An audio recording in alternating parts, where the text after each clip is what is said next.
BS public health department 3rd semester سے ہوں. تو سر میرا یہ سوال ہے کہ حضرت محمد صلی اللہ علیہ وسلم جو ہیں وہ رحمت للعالمین ہیں، تو انہوں نے اپنے لائف ٹائم میں بہت ساری جنگوں میں حصہ لیا ہے، لائک بہت ساری غزوات، بہت ساری جو کفار کے ساتھ مشرکین کے ساتھ تھے، تو وہ دو جہانوں کے لیے رحمت للعالمین ہے. تو ایک ٹائم پہ بالکل جو رحمت للعالمین ہونا اور کسی جنگ میں شریک کرنا، یہ کس چیز سے مطابقت ہے؟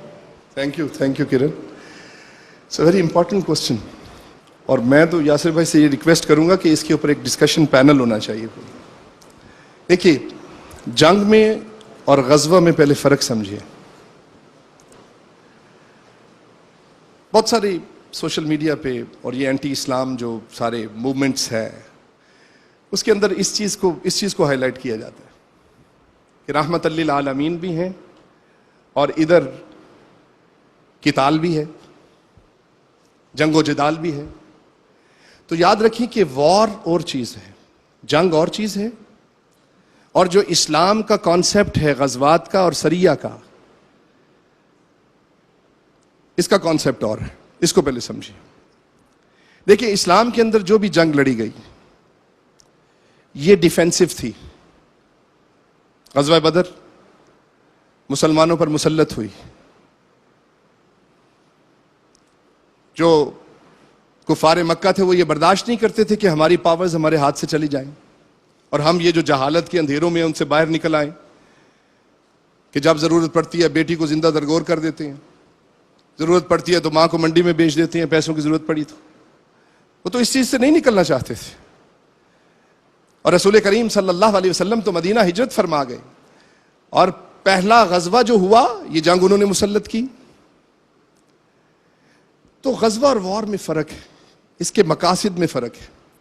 غزوہ یا سریہ یا مسلمانوں کا باہر نکلنا وائلیشن نہیں ہے، یہ حقوق کا تحفظ ہے. اللہ کے نظام عدل و انصاف کو نافذ کرنا اور ظلم کو ختم کرنا ہے. کیا یہ ظلم نہیں ہے کہ ایک چھوٹی بچی چیخ رہی ہے، پکار رہی ہے، اور آپ ایک کھڈا کھود کر اس کو اس میں دفن کر دیتے؟ کیا یہ ظلم نہیں ہے؟ کبھی گھوڑا دوڑانے پہ جھگڑا، کبھی پانی پلانے پہ جھگڑا. رومنس کی ہسٹری پڑھیں آپ، واٹ واز ہیپننگ دیئر. کیا عزت تھی عورت کی. اور ادھر رسول کریم صلی اللہ علیہ وسلم نے تو عورت کو اتنی عزت دی، اسلام نے ماں کے قدموں میں جنت رکھ دی. سیدہ کائنات، مخدومہ کائنات حضرت فاطمہ الزہرا رضی اللہ تعالی عنہا آپ کے پاس حاضر ہوتی، حضور کھڑے ہو کر استقبال کرتے. تو جنگ اور غزوہ میں فرق ہے. غزوہ ڈیفینسو ہوا، ساری جنگیں جتنی لڑی گئیں 74 کے قریب جو ہے، اس میں کچھ تھوڑی سی تعداد میں فرق ہے. 74 47 and 27 غزوات ہیں. 47 جو صحابہ نے لڑی آقا کریم صلی اللہ علیہ وسلم کی حیات میں، لیڈنگ کوئی سپہ سالار، کوئی صحابی تھے.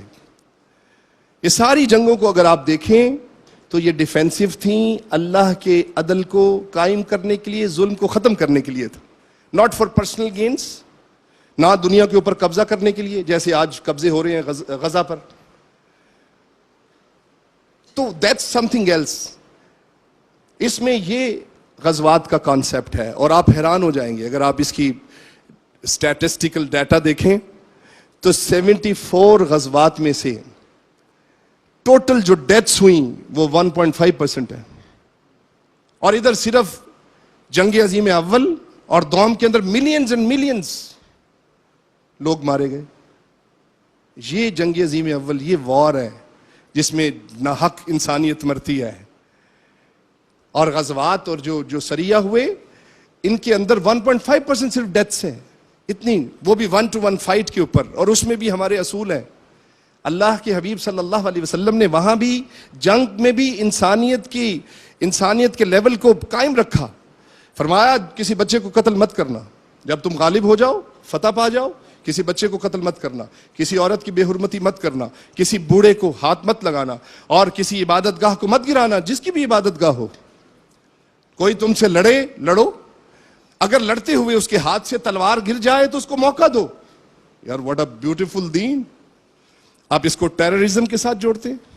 یار کانسیپٹ کو سمجھیے. غزوات کی موشنز، اس کی محرکات، اس کے موٹیوز کچھ اور ہیں.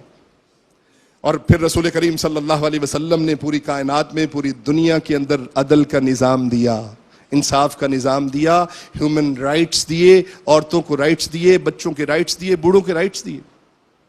دس از امپورٹنٹ. لیکن بہت سارے اسکالرز اس کو مس یوز کرتے ہیں اس کانسیپٹ کو، اور آپ بھی کہتے ہیں ہاں ہاں یہ ایسے ہوا، ایک طرف رحمت للعالمین اور دوسری طرف وارز ہو رہی ہیں. These are not wars. War یہ ہے جو عراق ایران میں ہر چیز تباہ کر کے رکھ دی. غزہ کے اندر ننھے منھے بچے جو ہے چیخیں مار رہے ہیں. اگر مسلمان زوال پذیر ہیں تو رسول اللہ صلی اللہ علیہ وسلم کی سیرت کو چھوڑ دیا، انصاف کے نظام کو جب چھوڑ دیا تو اللہ نے تم سے فتح و نصرت کو چھین لیا. تو اس میں اسلام کا تو کوئی قصور نہیں ہے. اب غلطیاں تو ہماری ہیں. اب ہماری غلطیوں کا ملبہ اسلام پہ تو مت ڈالیے. تو میں تو یار یقین کریں گے، میرے نشتر کے بھی دوست پوچھتے ہیں نا کہ ڈاکٹر عمران آپ سب سے زیادہ کس چیز کا شکر ادا کر؟ اللہ نے آپ کو اتنی نعمتیں دی ہیں. میں کہ سب سے زیادہ شکر اس چیز کا ادا کرتا ہوں کہ اللہ نے مجھے 1,24,000 پیغمبروں میں سے اپنے محبوب نبی صلی اللہ علیہ وسلم کا امتی بنایا ہے. میں سب سے زیادہ اس کا شکر ادا کرتا ہوں کہ مجھے سب سے پسندیدہ دین اللہ نے عطا فرمایا ہے. وہ اور بات ہے کہ ہم پریکٹس نہیں کرتے. تو رحمت للعالمین اپنی جگہ ہے. اسلام غیرت کا درس دیتا ہے، ظلم کو ختم کرنے کا درس دیتا ہے. دشمن کے ساتھ دوستی کا ہاتھ ضرور بڑھائیں، لیکن غیرت کے ساتھ.